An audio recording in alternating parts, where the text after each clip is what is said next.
بسم الله الرحمن الرحيم الحمد لله رب العالمين.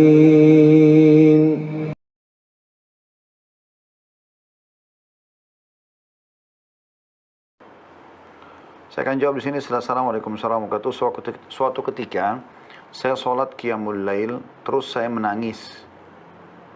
Keluar dalam kurung maaf air mata dan ingus. Bolehkah saya mengambil tisu agar tidak mengotori baju atau sejadah yang saya pakai? Jazakallah khairan. Tergantung bagaimana proses Anda mengambil tisu atau sapu tangan itu. Ya.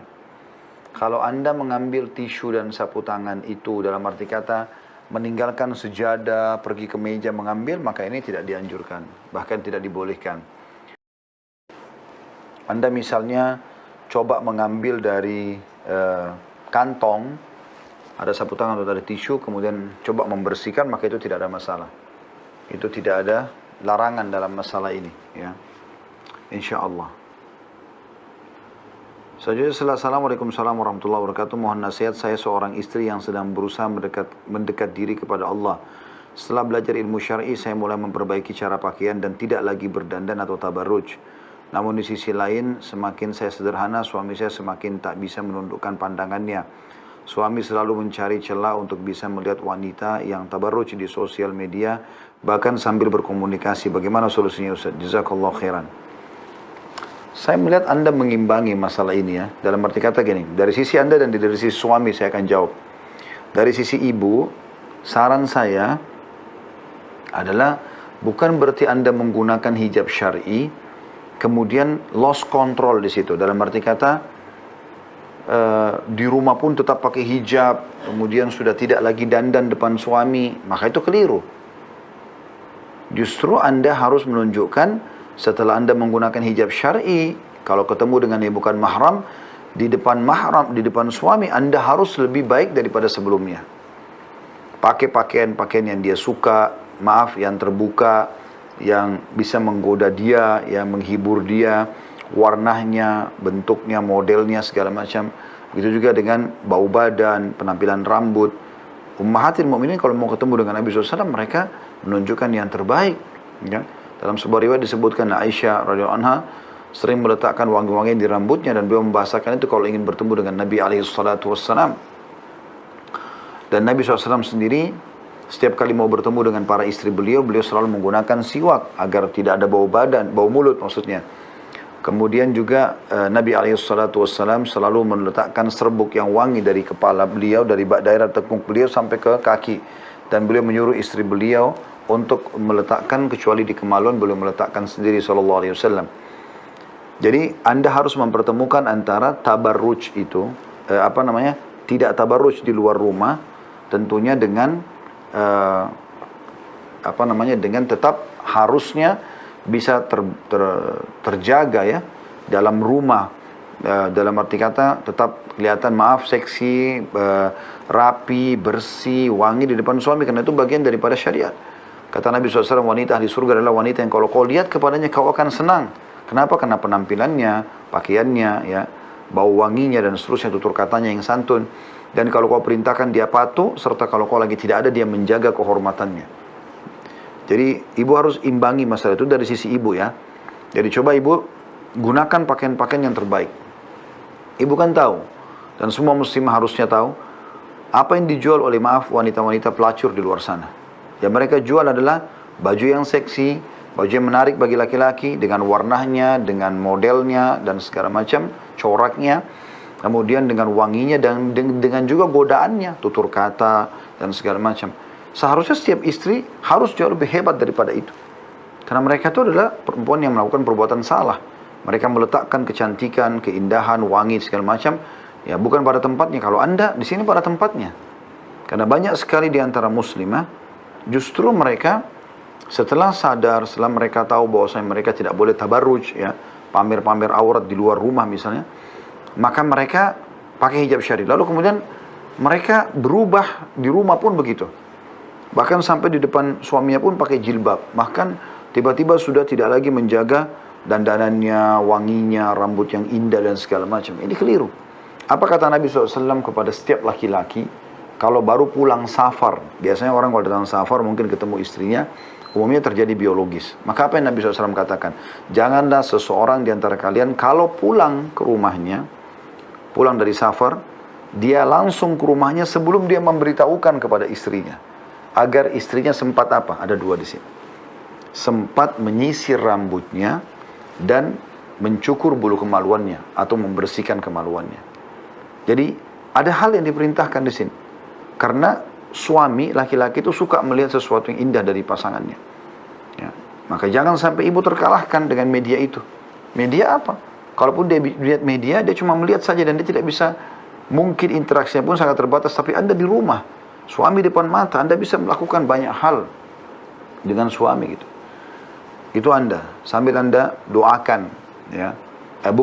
Yang kedua, buka dulu komunikasi dengan suami, kira-kira model baju apa yang dia suka, seperti apa yang dia suka, ibu tahu, ibu langsung lakukan, ya. Kemudian Anda yang ketiga berdoa kepada Allah Subhanahu wa taala, doakan dia supaya dapat hidayah.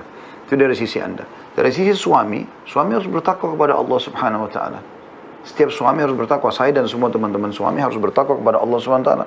Bahwasanya kalau istri kita lebih dekat kepada Allah Subhanahu wa taala, maka harusnya kita lebih menghormati itu, ya, memuji dia, gitu kan. Dan coba membantu membantu istri supaya bisa, ya, sampai pada tingkat di mana dia menjadi seorang istri yang baik semampunya. Kecuali kalau istrinya nusyud, tidak mau dengar, membangkang, buat konspirasi atau apa saja, maka itu lain, berbeda.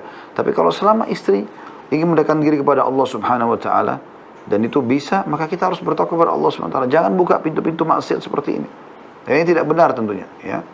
Maksudnya setiap suami bertakwa kepada Allah Subhanahu wa taala, jaga dirinya, jangan komunikasi dengan, ya, wanita-wanita yang tidak halal buat dia. Tentu ini demi kebaikan dia, dan semoga Allah memaafkan sesuatu yang sudah terjadi yang lalu. Assalamualaikum warahmatullahi wabarakatuh. Ustaz, saya Sultan. Apa hukum orang yang meremehkan atau tak menghargai orang tanpa menilai dirinya sendiri? Apa dalilnya? Serta bagaimana menyikapinya? Ini bukan bagian daripada sifat orang muslim. Seorang muslim itu justru harus menghormati orang lain, ya. Karena Nabi SAW mengatakan khairun nas anfa'um linnas, manusia yang paling baik adalah manusia yang paling bermanfaat bagi orang lain. Jadi dia bermanfaat bagi orang lain. Dia bisa memberikan manfaat kepada orang lain, dalam arti kata dia tidak mengganggunya. Kalau tidak memberikan manfaat kan berarti tidak mengganggu, tidak menganggap remeh, tidak mencaci, tidak menyakiti. Kan begitu. Itu bagian daripada syariat. Dan juga Nabi SAW memotivasi agar seseorang itu mengejar pahala dari orang lain. Kata Nabi SAW kepada sahabat yang ada di depan beliau, menceritakan tentang kisah seseorang dulu sebelum kita, yang turun ke sumur, kemudian minum air karena kehausan. Kemudian dia keluar dari sumur, dia temukan ada anjing yang kehausan, saking hausnya sampai lidahnya jatuh ke tanah, gitu kan. Maka pada saat itu pun dia berkata pada dirinya sendiri, si laki-laki ini, sesungguhnya anjing ini telah tertimpa haus sebagaimana yang menimpaku. Maka dia pun membuka satu sepatunya, diisi dengan air, kata Nabi SAW, lalu dia gigit sepatu itu dengan giginya. Kemudian dia manjat di dinding sumur itu untuk naik ke atas, lalu diberikanlah minum kepada anjing tersebut. Kemudian Allah mengampuni dosanya dan memasukkan dia ke dalam surga. Gara-gara memberikan minum kepada anjing hewan. Gak dikasih pun, kalau kita pikirkan dia sudah hidup di alamnya sendiri. Maka seorang sahabat mengatakannya, Rasulullah, apakah di hewan juga kita bisa dapat pahala?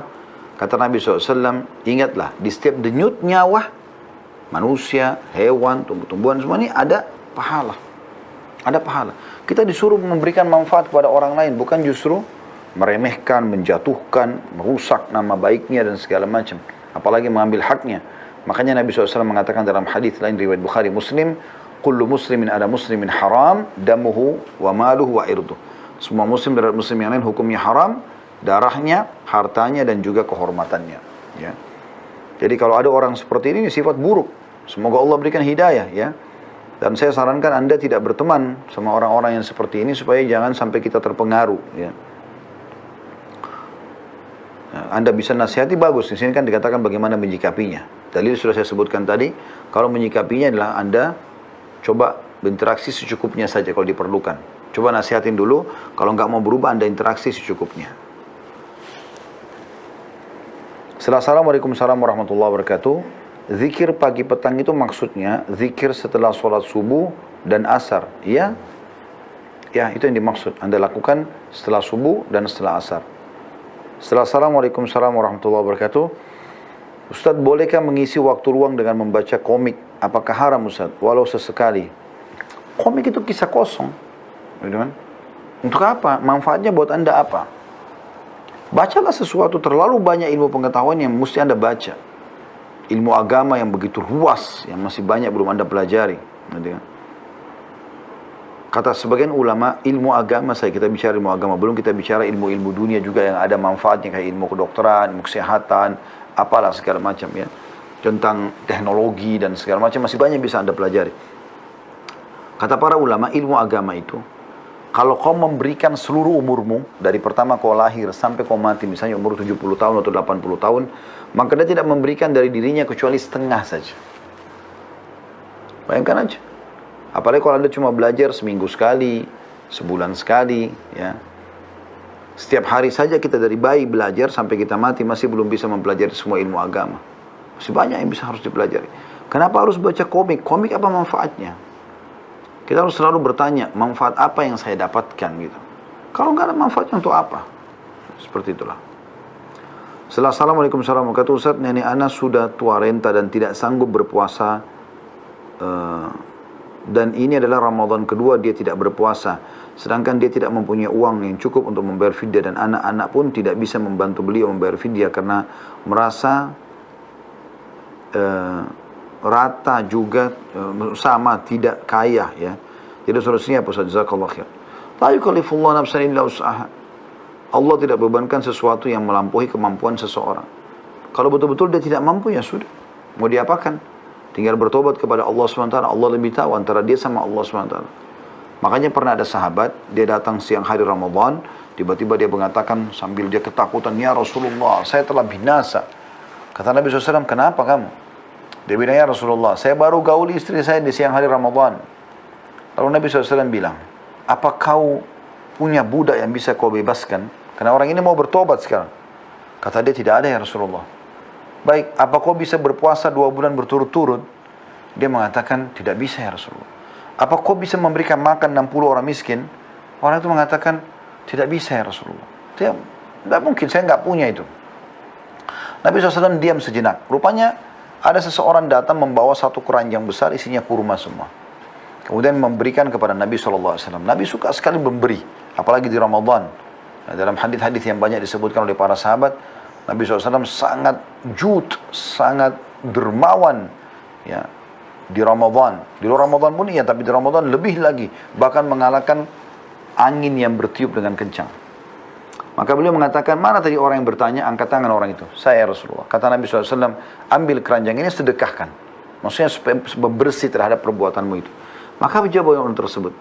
Dia mengatakan, ya Rasulullah, demi Allah tidak ada orang di antara 2 gunungnya Madinah ini yang lebih miskin daripada saya. Maksudnya, saya lebih berhak makan daripada saya kasih orang. Saya orang miskin. Maka Nabi SAW tertawa sampai urat leher beliau terlihat. Lalu beliau mengatakan, bawa pulanglah dan makanlah dengan keluargamu. Artinya, tidak ada beban kalau tidak mampu, gitu kan? Seperti itulah.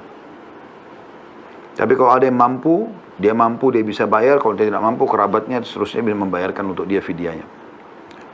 Assalamualaikum warahmatullahi wabarakatuh. Ustaz, apakah pada masa pandemi plus Ramadan saat ini boleh mengubah satu ruangan di rumah untuk difungsikan sebagai masjid atau musola agar bisa mengejar keutamaan sholat syuruk selama pandemi dan Ramadan saja, dan setelah selesai semoga segera Allah hilangkan kembali menjadi ruangan biasa, dan apakah apa saja hukum yang berlaku jika dibolehkan? Jazakallahu khair. Setahu saya kalau memang mau diubah ya ubah sekaligus, tidak boleh lagi diganti menjadi kamar nantinya. Misal gini, Anda punya tanah 1000 meter, rumah lah, anggap rumah 1000 meter. Terus Anda patok di depan sekali 10 kali 10 meter 100 meter, masih ada 900 meter sama Anda, itu Anda ubah menjadi masjid, musola. Siapa yang mau sholat silakan. Memang diwakafin karena Allah. Dan ada pintu akses langsung ke jalan raya misalnya, gitu kan. Di situ Anda gunakan, maka Anda niatkan untuk itu. Gak ada masalah, itu boleh saja. Dipakai pandemi atau tidak pandemi, gitu kan. Tapi kalau hanya untuk sementara, jangan. Ya. Jangan diubah seperti itu, dijadikan sebagai bahan cuma sementara saja masjid. Tidak pernah saya dengar ada masjid dibangun sementara. Ya. Semasa waktu sebentar kemudian langsung dikembalikan. Kecuali memang dalam keadaan darurat, misalnya Anda pergi ke satu daerah, ya, di pulau di mana bertugas perusahaan, tidak ada sama sekali musola di sana. Anda buat di situ, nanti perusahaan itu juga akan membongkar kembali bangunan-bangunannya setelah 3 tahun, 4 tahun dari proyek itu, maka itu berbeda kasusnya. Tapi kalau ini kan di rumah, ada masjid juga dekat rumah gitu. Maka sebagian jangan. Dan waktu syuruk tidak usah khawatir, Anda akan dapat kalau memang Anda selalu melakukannya selama ini. Kalau Anda lakukan di masjid selama ini, maka tetap Anda akan dapat pahalanya insya Allah. Assalamualaikum warahmatullahi wabarakatuh. Berapa umur laki-laki yang dianjurkan menikah? Selama dia ba'ah atau mampu. Kata Nabi SAW, ya ma'syarah syabab, wahai sekalian anak-anak muda. Ini dipanggil orang mulai balik sampai umur 40 tahun, kata sebagian ulama. Man istata'a minkumul ba'a falyatazawwaj. Siapa yang sudah mampu untuk menikah, maka dia harusnya menikah. Fa innahu aghaddu lil basar wa ahsanu lil farj. Karena dia lebih mudah menjaga kehormatan mata supaya tidak lihat yang haram, dan menjaga juga kesucian kemaluan. Wa man lam yastati', dan siapa yang belum mampu menikah, fa alaihi bisawm, maka dia harusnya berpuasa. Fa innahu lahu wija. Karena itu akan jadi tameng, penghalang dia terjerumus dalam kesalahan. Seperti itulah. Jadi makna al-ba'ah, kata sebagian ulama, adalah kemampuan, kalau itu dilarikan ke laki-laki, dia sudah mampu untuk melakukan biologis, ya, menumpahkan spermanya di rahim wanita, dan itu semua fitrah alami, orang bisa melakukannya, walaupun dia tidak belajar secara khusus. Kemudian dia siap untuk memberikan nafkah istrinya, mulai hari itu, setelah akad nikah. Dari kalau punya anak, dia juga menafkahi anaknya, semampu dia. Dia cuma mampu beli makanan sebungkus, ya sudah sebungkus dia makan sama-sama. Dianggap dia sudah ba'ah. Begitu juga dengan wanita, dianggap dia ba'ah kalau dia sudah, karena haid adalah tanda dia sudah dewasa, maka mulai waktu itu, dia dianggap ba'ah kalau dia sudah siap menerima sperma laki-laki yang akan jadi suaminya nanti. Itu halal, maksudnya suaminya halal, kemudian dia hamil, lalu dia siap untuk menjadi istri melayani suaminya, dan juga mendidik anak-anak untuk melahirkan anak-anaknya. Itu dianggap ba'ah. Jadi setahu saya tidak ada batas umur khusus masalah ini. Assalamualaikum warahmatullahi wabarakatuh. Saya punya utang 500 rupiah ke warung dulu, tapi sekarang udah nggak ada warungnya. Saya mau bayarnya gimana Ustaz? Apa boleh bayar ke kotak amal musola tapi niatnya mau bayar utang? Boleh, tapi tentu untuk faedahnya akan diberikan kepada orang yang punya piutang tadi, ya. Assalamualaikum warahmatullahi wabarakatuh. Ustaz, afwan, saya sampai saat ini belum juga menikah di usia saya yang 30 tahun. Apa ada amalan atau doa khusus supaya bisa diberikan kemudahan jalan dalam mendapatkan jodoh? Jazakallah khair. Kalau doa anda bicara dengan Tuhan Anda Allah SWT, langsung sampaikan baik-baik. Dan jangan berhenti sampai jodoh Anda datang. Mau seminggu, mau sebulan, mau 2 bulan, mau 1 tahun, pokoknya berdoa terus sampai Allah mudahkan. Dan sekarang waktu puasa begini, waktu mustajab doa, dari mulai puasa sampai buka puasa, gitu kan. Anda berdoa di sepertiga malam pada saat sahur juga mustajab. Yang kedua, saran saya begini, jangan idealis. Karena banyak orang juga terlambat pernikahannya karena terlalu idealis. Rupanya selama ini sudah banyak juga yang melamar kalau dia akhwat, ya, kalau dia ikhwah, sebenarnya sudah banyak akhwat yang mau sama dia, tapi dianya terlalu idealis, nggak mau kecuali begini dan begitu. Dia berikan syarat, dan itu tidak datang-datang syarat itu. Nah, dia kasih syarat yang berat, gitu kan. Mau mukanya seperti bule, tapi di Indonesia belum tentu ada. Karena kita memang bukan begitu kan, gitu. Contoh, atau apalah syarat-syaratnya. Maka coba jangan idealis. Kalau ada orang melamar, kalau Anda akhwat, kalau Anda ikhwah, Anda sudah ada orang yang menawarkan, Anda coba istikharah. Jangan ikuti dulu egonya pribadi. Siapa tahu dengan istikharah itu memang Allah tunjukkan ini terbaik buat kita. Kita tidak pernah tahu masalah itu. Assalamualaikum warahmatullahi wabarakatuh. Pertanyaan selanjutnya saya mau tanya, kalau kita sudah berwudu menjelang tidur, tapi baru beberapa menit selesai wudu, kemudian keluar gas atau kentut, apakah kita berwudu lagi Ustaz? Kalau mau lebih afdal, iya. Karena kan keutamaan, Anda sudah dapat pahala tadi. Sesuai dengan niat Anda itu dan Anda sudah laksanakan. Tapi kalau keutamaan Anda tidur dalam keadaan berwudu, nanti kalau dalam keadaan tidur itu keluar angin tuh kita tidak sadar itu lain. Yang jelas kita memang tidur dalam keadaan berwudu maka mendapatkan keutamaan hadis yang Allah SWT titipkan malaikat, kemudian malaikat itu terus mendoakan dia setiap kali dia balik kiri dan kanan. Assalamualaikum warahmatullahi wabarakatuh. Salat tarawih paling sedikit berapa rakaat? Karena saya mau ngajarin anak saya yang umur 7 tahun bertahap, tapi dia kecapean kalau langsung banyak. Syukran Ustaz. Minimal 2 rakaat. Minimal 2 rakaat. Dia seperti sama dengan salat malam. Minimal 2 rakaat. Assalamualaikum warahmatullahi wabarakatuh. Semoga Ustaz dan kita semua dirahmati Allah SWT. Saya ingin bertanya Ustaz, qadarullah, saya seorang PNS di lingkungan kerja banyak kebiasaan yang sekarang saya tahu itu haram. Seperti menerima hadiah, dalam kurung bahkan meminta dan memalsukan bil hotel, serta transportasi saat melakukan perjalanan dinas. Karena bekerja dalam tim. Terkadang saya ikut terseret ke dalamnya. Karena termasuk tupoksi, beban. Atau beban kerja saya. Selama ini saya selalu sedekahkan semua penghasilan dari kegiatan tersebut. Pertanyaan saya Ustaz, apakah saya cukup melepaskan diri dari penghasilan tersebut atau saya harus menolak pekerjaan itu dari awal? Jazakallah khair. Kalau Anda tidak menolak dari awal, maka ini akan menjadi masalah baru buat Anda. Karena itu kemungkaran. Seakan-akan Anda tahu kemungkaran tapi dibiarkan. Akhi dan ukhti yang bertanya, saya tidak tahu ini laki-laki atau perempuan, tapi yakinlah. Siapa pemberi rezeki? Allah. Siapa yang menciptakan langit dan bumi? Allah. Siapa yang menggantikan siang dan malam? Allah. Anda seorang muslim tahu masalah itu. La ilaha illallah. Tidak Tuhan yang berhak disembah kecuali Allah. Siapa yang mengadakan Anda di muka bumi? Allah. Siapa yang membuat pendengaran, penglihatan, lisan, tangan, kaki Anda? Allah. Siapa yang menggerakkan kita jadi belajar, pintar, jadi kita tahu ilmu? Allah. Yang membuat Anda pun bisa bekerja? Allah subhanahu wa ta'ala. Allah memberikan rezeki bukan cuman Anda, tapi seluruh manusia, seluruh hewan-hewan, seluruh tumbuh-tumbuhan, seluruh jin. Kenapa takut? Selama itu haram, jauhi. Bahasakan sama teman-teman. Ini nggak boleh loh, ini haram. Tapi kan ini kerja tim gini-gini, udah kita dimusuhin, tidak masalah kita dimusuhin. Kita coba sampaikan, kita jelaskan. Memang begitu subhanallah. Orang kalau berpegang pada kebaikan dan berada di sebuah lingkungan yang buruk, nanti dia akan dimusuhi. Memang sudah begitu. Para nabi-nabi, seperti Nabi Lut alaihissalam, lingkungannya suka homoseksual. Dia nasihati, memang dia ditolak. Kaumnya bahkan ingin mengusirnya, ingin membunuhnya segala macam. Tapi dia bersabar. Akhirnya Allah selamatkan dia. Rezeki sudah tercatat teman-teman. Dari jauh sebelum kita dilahirkan. Kalau rezeki Anda akan sampai kepada Anda. Kalau tidak maka tidak akan sampai. Dan sesuatu yang haram kalaupun sampai kepada Anda, jangan bahasakan itu rezeki. Karena itu adalah sesuatu cobaan yang datang kepada Anda. Bukan rezeki Anda di situ. Misalnya ada orang mencuri lalu dia mengatakan ini sudah rezeki saya. Bukan rezeki Anda itu. Anda mengambil yang haram dalam agama. Berarti bukan rezeki, itu adalah cobaan. Bahkan kata Nabi SAW, kalau engkau melihat nikmat Allah melimpah pada seorang hamba yang dia dalam kemaksiatan, maka ketahui itu adalah tadarruj, tahapan azab, tahapan siksaan. Maka Anda bertanya pada saya, maka saya menjawab itu. Ini adalah haram, akhi dan ukhti, siapapun yang bertanya ini, maka jangan terima. Anda cuma kerjakan pekerjaan Anda yang rutin, Anda wajib kerjakan. Udah, yang tambahan-tambahan, yang sifatnya memang ternyata ada datang, dibagikan uang ini, dibagikan baju itu, dibagikan ini segala macam, itu jangan terima. Seperti ini juga, ini menipu pemerintah. Kenapa mau menipu? Kenapa harus membuat bil hotel palsu, perjalanan palsu? Ini semua pendapatan haram. Saya sarankan Anda yang bertanya ini, kembali ke ceramah kami di YouTube, ada akibat pendapatan haram. Saya bedah sebuah buku kecil, sangat bagus buku itu, subhanallah. Sudah 2 kali atau 3 kali saya bedah buku itu.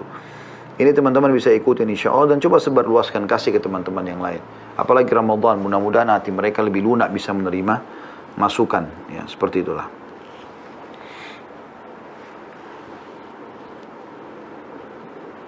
Baik, kita akan tutup insya Allah mungkin dengan 3-4, anggaplah 5 pertanyaan ya sekarang dari yang sudah masuk ini. Assalamualaikum warahmatullahi wabarakatuh. Adakah doa untuk khatam Al-Quran? Kalau ada doa, doanya apa Ustaz? Saya tidak tahu soal itu, tapi saya melihat Syekh Sudes selalu setiap malam ke-29 atau malam ke-28 dari Ramadan, beliau kalau mengkhatam Al-Quran biasanya dikasih, beliau yang mengimami, biasanya ada doa khatam Quran dibaca. Tapi saya pribadi tidak tahu masalah itu, jadi saya tidak berani menyampaikan itu ya. Selanjutnya, Assalamualaikum warahmatullahi wabarakatuh. Apa yang harus dilakukan jika lupa rakaat tarawih yang seharusnya 8 tapi Anda kerjakan 9 rakaat? Karena masalah, kan lupa. Jadi insya Allah kalau Anda lupa jumlah rakaat sholat, pilih jumlah yang lebih sedikit. Misalnya saya ragu nih 7 atau 8 tarawihnya, maka Anda di sini pilih 7.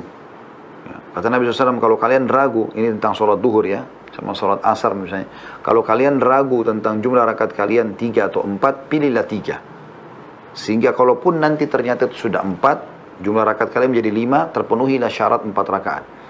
Dan jangan kalian pilih yang 4 yang lebih banyak, karena kalau seandainya itu baru 3 maka kalian akan kekurangan rakaatnya. Ya, Allahu a'lam. Assalamualaikum warahmatullahi wabarakatuh. Ustaz, maaf, Ana mau tanya bagaimana hukumnya bila seorang istri terus melakukan maksiat, padahal kita sebagai suami sudah mengingatkan. Apakah kita sebagai suami mendapatkan dosa juga? Tentu saja tidak. Tentu saja tidak, ya. Dan istri begini namanya nusyul. Ingatkan akhi. Dan harus tegas antum sebagai laki-laki. Allah SWT mengatakan, A'udzubillahi minasyaitonir rajim, ar-rijalu qawwamuna 'alan nisa. Laki-laki adalah pemimpin bagi wanita, gitu kan? Kalau dia berbuat maksiat yang besar, ya, maka ingatkan. Kalau tidak mau dengar, ya sudah. Jangan habiskan umur dengan orang seperti ini. Biar tinggalkan aja, mungkin dia dengan alamnya. Karena daripada antum menghabiskan waktu pada hal yang tidak ada gunanya gitu. Cari wanita solehah, mukminah, yang baik, yang patuh. Kalau tidak mau dengar, ya jangan gitu. Karena Anda harus menjadi lebih baik. Walaupun dia mengatakan dulu juga kok begitu, itu dulu. Sekarang saya sudah belajar, saya nggak mau lagi. Ini pelanggaran agama, umur kita terbatas. Dia nggak mau dengar, ya sudah ikhtiar. Masih banyak hamba Allah yang bisa jadikan sebagai pasangan, gitu kan? Insya Allah kalau Anda tegas, saya yakin istri Anda akan berubah, insya Allah. Assalamualaikum warahmatullahi wabarakatuh. Ustaz, saya janda 4 anak. Awalnya saya cerai hidup dengan suami, tapi sekarang mantan suami sudah meninggal dan saya tidak ingin menikah lagi, tapi hanya ingin mendidik anak-anak yatim saya. Apakah saya dapat keutamaan sebagai ahli surga? Ya, insya Allah iya. Ya, karena Anda ingin membesarkan anak-anak, ya. Baik, yang terakhir teman-teman sekalian, sudah menjelang jam 9 insya Allah.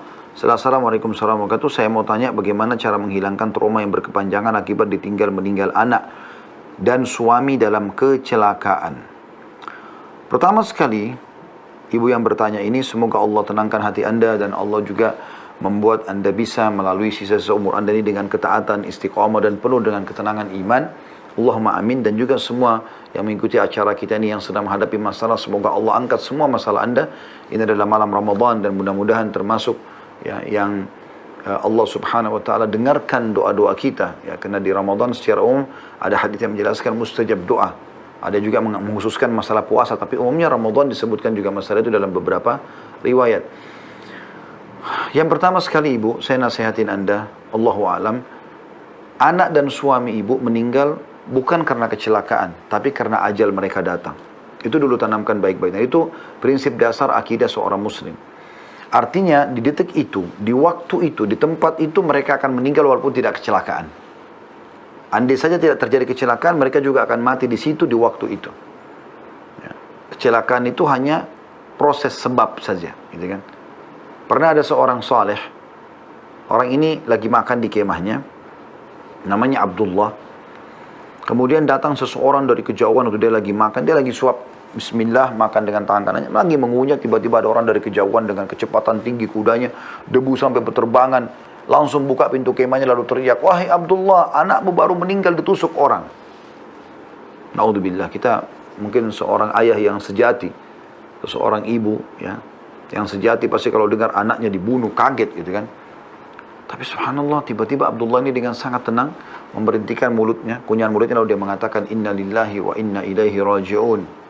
Kami milik Allah, kami akan kembali kepada Allah. Begitu bahasanya. Dan kemudian dia kembali mengunyah makanan, seperti tidak mendengarkan berita kematian anaknya. Yang bawa berita penasaran, lihat orang ini kok enggak berkeming sedikit pun.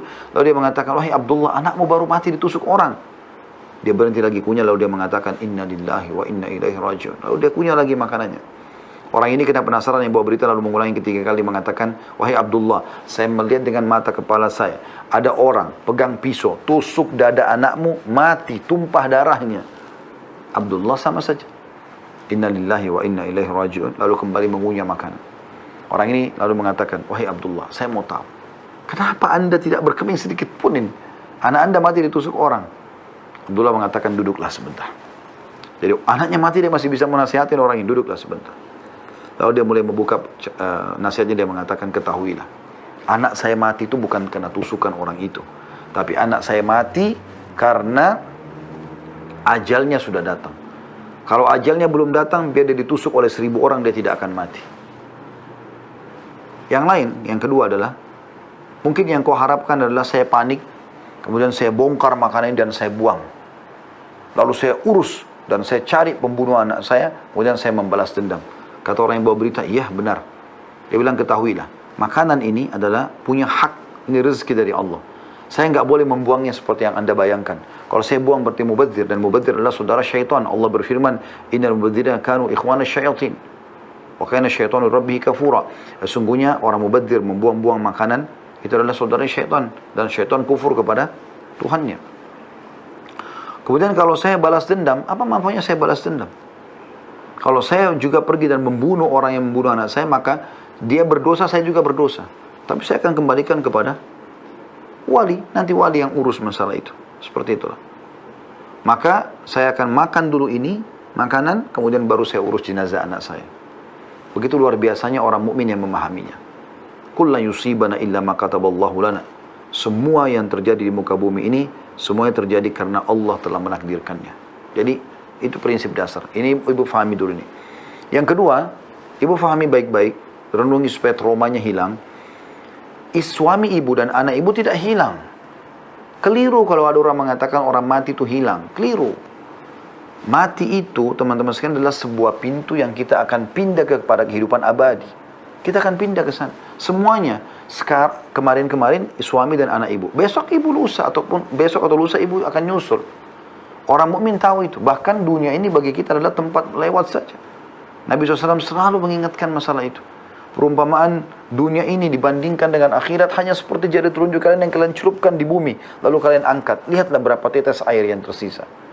Jadi tetes itu adalah bumi, dunia ini, dan lautan yang luas itu adalah akhirat. Kata Nabi SAW kepada seorang sahabat, apa makanan dan minumanmu? Dia mengatakan daging dan susu.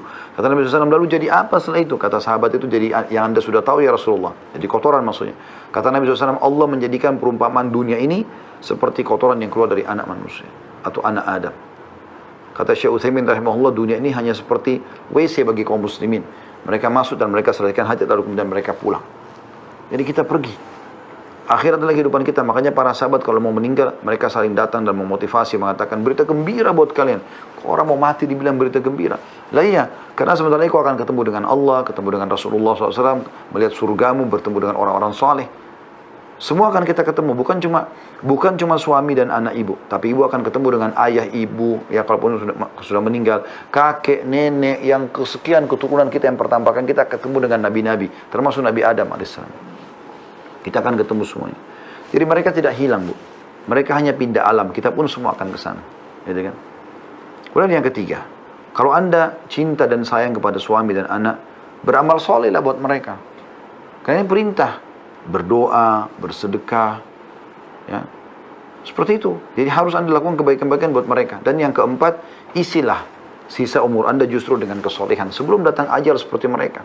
Karena kita tidak pernah tahu ajal kapan datang. Sholatlah, ibadahlah. Sekarang anda bertanya masih Ramadan, berpuasalah. Ya. Kita akan insya Allah dengan amal-amal soleh kita, dan kita juga bisa bersedekah buat suami, buat anak yang sudah meninggal. Kita bisa mendoakan, akan sampai kepada mereka. Ya, gitu. Maka maksimalkan waktu anda untuk ibadah kepada Allah Subhanahu Wa Taala, dan itu yang terbaik. Allahu a'lam. Begitu saja teman-teman sekalian, acara kita sudah kurang lebih jam 21 lewat 5 menit. Ya. Dan mudah-mudahan teman-teman sudah bisa mengambil manfaat. Dan mohon maaf bagi yang belum sempat saya jawab pertanyaannya. Kita akan ketemu lagi insya Allah esok hari di jam 16.30 waktu Indonesia Barat insya Allah, di acara kita Dahsyatnya Ramadan sesi 3 ya insya Allah. Dan kemudian malam harinya seperti ini, setelah tarawih kita akan buka sesi tanya jawab. Mudah-mudahan teman-teman mengambil manfaat. Jangan lupa teman-teman sekalian, selalu di Instagram dan Facebook anda boleh atau selalu follow kami dan ajak teman-teman kerabat untuk mengikuti, sama-sama kita besarkan channel ini. Dan anda insya Allah punya andil dalam pahala. Juga teman-teman di YouTube ya, kami sudah mengadakan survei. Cukup banyak di antara anda yang nonton tapi anda belum subscribe ya, sampai bahkan mencapai ya, ratusan ribu orang yang belum mensubscribe. Dan itu sayang sekali. Dengan subscribe sebenarnya anda juga sudah memberikan dukungan kepada channel dakwah ini. Dan juga saya mengajak teman-teman, bahkan ini lebih saya prioritaskan, dahulukan bahkan itu daripada channel kami. Semua channel dakwah dukung semua kebaikan-kebaikan, dukung bahkan lebih daripada channel kami kalau perlu ya. Yang penting semua kebaikan agar anda bisa mendapatkan pahala mereka. Anda tidak butuh mempelajari secara khusus ilmu seperti para ulama dan para dai kita miliki, tapi anda bisa dapat pahala yang sama hanya dengan memberikan dukungan-dukungan saja. Karena Nabi SAW sudah mengatakan, siapa yang menunjukkan pada kebaikan dia akan dapat pahala seperti orang yang mengikutinya tanpa dikurangi sedikit pun dari pahala orang yang mengikutinya itu. Jazakumullah khairan. Semoga amal ibadah kita diterima oleh Allah SWT, dan semoga Allah panjangkan umur kita dalam ketaatan dan keimanan insyaAllah. Dan Allah tutup dengan husnul khatimah. Subhanakallahumma bihamdika, asyhadu an la ilaha illa anta astaghfiruka wa atubu ilaik. Assalamualaikum warahmatullahi wabarakatuh.